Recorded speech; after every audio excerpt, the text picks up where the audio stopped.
मी अनिता पाध्यांचं एक पुस्तक आहे, आत्ता देखील आपल्या लायब्ररीत पुस्तक आहे, कुठं आहे तेही सांगतो. 2ऱ्या नंबरच्या रांगेला, पहिल्या कपाटात, 2ऱ्या नंबरच्या कप्प्यात अनिता पाध्यांचं एकटा जीव नावाचं, बरोबर आहे ना मी म्हटलेलं? हा, एकटा जीव नावाचं पुस्तक आहे. ते अनिता पाध्याने लिहिलंय. आता बघितल्यानंतर मला त्याची आठवण झाली. त्याच्या प्रस्तावनेमध्ये सर एक किस्सा आहे. अनिता पाध्याने हे पुस्तक लिहिलं दादा कोंडकेंच्या आयुष्यावरती, आणि अनिता पाध्ये, दादा कोंडके आणि 2 पत्रकार बोलत बसले होते की या पुस्तकाला नाव काय द्यायचं. जे पत्रकार होते त्यातला एक पत्रकार म्हणाले की सोंगाड्या नाव द्या.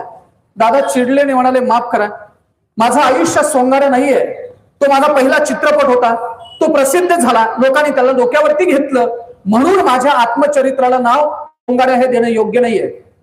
5-10 मिनिटं गेली आणि अनिता पाध्य पटकन त्यांना असं म्हणाल्या, दादा एकटा जीव नाव दिलं तर कसं वाटेल?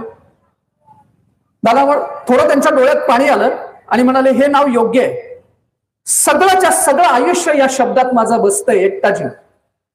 अनिता पाध्याने त्या आत्मचरित्राला एकटा जीव नाव दिलंय.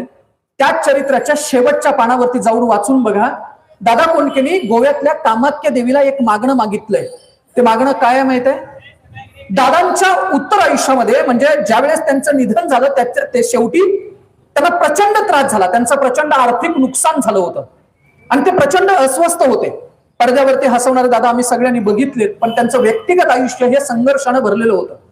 आणि त्यांनी त्या शेवटच्या पानावरती लिहिलंय, त्या देवीकडे मागणं मागितलंय की मला पुनर्जन्म मिळालाच तर मला सन्मान, मान, प्रतिष्ठा, पैसा, पद याच्यापैकी काहीही नकोय, मला हक्काची म्हणावीत अशी माझी 4 माणसं मला फक्त मिळावीत.